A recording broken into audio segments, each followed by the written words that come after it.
Ya, saya Heru dari Invido. Pak Irfandi tentu saja bukan hanya di banking mungkin ya Pak, tapi dengan dinamika bisnis yang terus berubah sekarang. Tadi salah satu slide Bapak yang menarik tentang perlu atau pentingnya bahwa kebijakan atau strategi perusahaan itu bisa relevan, terutama untuk employee atau organisasi ya. Nah, kalau di tempat Pak Irfandi saat ini, mungkin Bapak bisa sedikit sharing apa sih program-program atau channel yang Bapak buat gitu ya untuk employee, supaya khususnya untuk yang top talent, untuk yang Gen Z, milenial, supaya mereka bisa merasa, tadi Bapak pakai kata involve terhadap kebijakan-kebijakan atau policy-policy, kemudian arahan bisnis company atau perusahaan, sehingga mereka bisa give their best kan, kalau misalnya bisa merasa involved, bisa merasa engage gitu dengan apapun kebijakan yang akan dibuat gitu ya. Terima kasih. Oke, baik. Terima kasih. Silakan Pak Irfandi. Ini banyak bicara ini ya, sorry ya, saya pakai kacamata dulu ya tulisannya ya. Tadi Mas Heru ya, mengenai channel, program, bagaimana melibatkan mereka gitu kan ya. Kita cerita pengalaman saya aja dulu ya. Kalau kita bicara channel, sekali lagi ya, kalau memungkinkan ya, kalau memungkinkan pola-pola komunikasi, pola komunikasi itu dari pusat ya. Pusat budaya itu bangun dari komunikasi, pola komunikasi. Artinya satu, memastikan dari atas jangan hidup di neragading gitu ya. Bagaimana dia juga tahu apa yang ada di bawah, ya, itu satu. Tapi di luar di sana bisa dibantu dengan teknologi. Kita kan hari ini, saya menyebutnya workforce futurization ya konsepnya ya. Workforce futurization artinya tenaga kerja yang siap masa depan. Nah, kalau kita coba lihat tenaga kerja masa depan ini, dia apakah kembali lagi dia nggak baca email? Mungkin emailnya nggak terlalu kadang-kadang kelewat ya.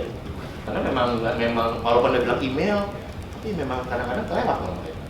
Padahal Anda apalagi tadi, mohon maaf saya tidak sedikit menjawab pertanyaannya Mbak Cita ya, mengenai komunikasi Pak, sama. Nah, saya nggak sebanyak Mbak Cita ya, kadang-kadang 11.000 gitu ya. Kalau lokasi saya nggak sebanyak Mbak Cita, tapi saya ada di 400 lokasi. Gimana yang memastikan dari ujung ke ujung sama, visi, misi, corporate culture-nya sama. Mau tidak mau, gunakan teknologi.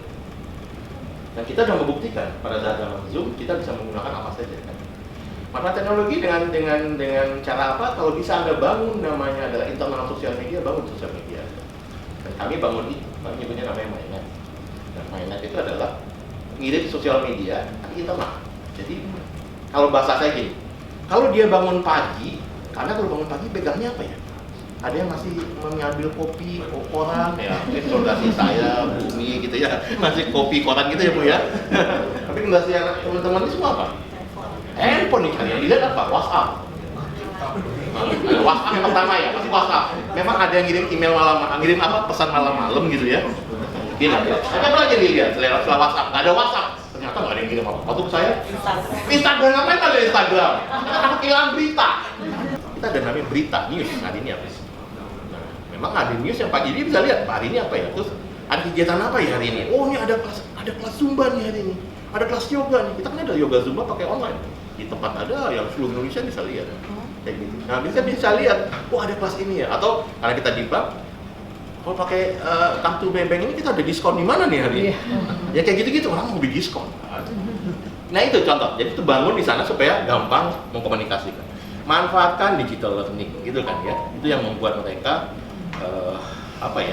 tadi dikatakan Pak, bagaimana menyentuh semua, tidak mau digital learning, mau tidak mau, karena kalau digital learning tapi diwajibkan buku, diwajibkan dikasih tes, jangan cuma digital learning tapi nggak di follow up ya. Itu salah satu cara ya supaya mereka ini ya.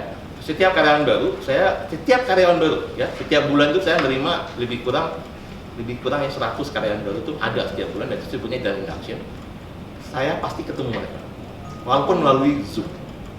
Jadi walaupun melalui Zoom itu pasti. Dulunya saya terbangan ke Jakarta. Kemudian setelah Zoom saya lihat biaya besar, itu memungkinkan juga. Nah akhirnya kita mengatakan lewat Zoom. Jadi kita bisa ngobrol sama mereka, pasti ketemu saya. Seriously, ya ini saya sampaikan pada komitmen kita juga ya, gitu ya. Di luar nanti ada program. Saya kan paling 1 jam. dan nanti ada lanjutannya program-program yang lain gitu ya. Tapi kembali lagi tadi ya Mas Heli ya, berikan kesempatan kepada mereka untuk selalu berkembang gitu ya. Nah, dan mereka harus dilihat. Jadi gini, kalau kita selalu ngomong ya, di kita ada pengembangan karir, dan mereka selalu melihat, ini ada challenge gua berkembang nggak? Kalau dia lihat dia nggak ada kemungkinan lagi, dia pergi. Nah, padahal Anda ada. Sering sekali di perusahaan itu ada loh kita kembangan. Tapi kadang-kadang dia nggak tahu. Benar, apalagi perusahaan gede. Yang perusahaannya banyak, padahal ada loh. Nah, Anda harus bangun storytelling. Bahwa ternyata ya, kita itu dulu teller ya Pak saya. Ini teller hari ini di kepala cabang. Nah, itu bangun ceritanya, dia buktiin bahwa itu mungkin loh naik. Karena sekali lagi menyentuh sebanyak orang ini dan berikan kesempatan mereka untuk tumbuh berkembang melalui program-program. Kita banyak program di situ yang mereka bahasanya disekolahkan atau dapat kesempatan. Bukan sekolah resmi ya, sekolah itu ada program namanya presiden program yang dimana mereka bisa tumbuh berkembang dan mereka bisa mengambil ke sana.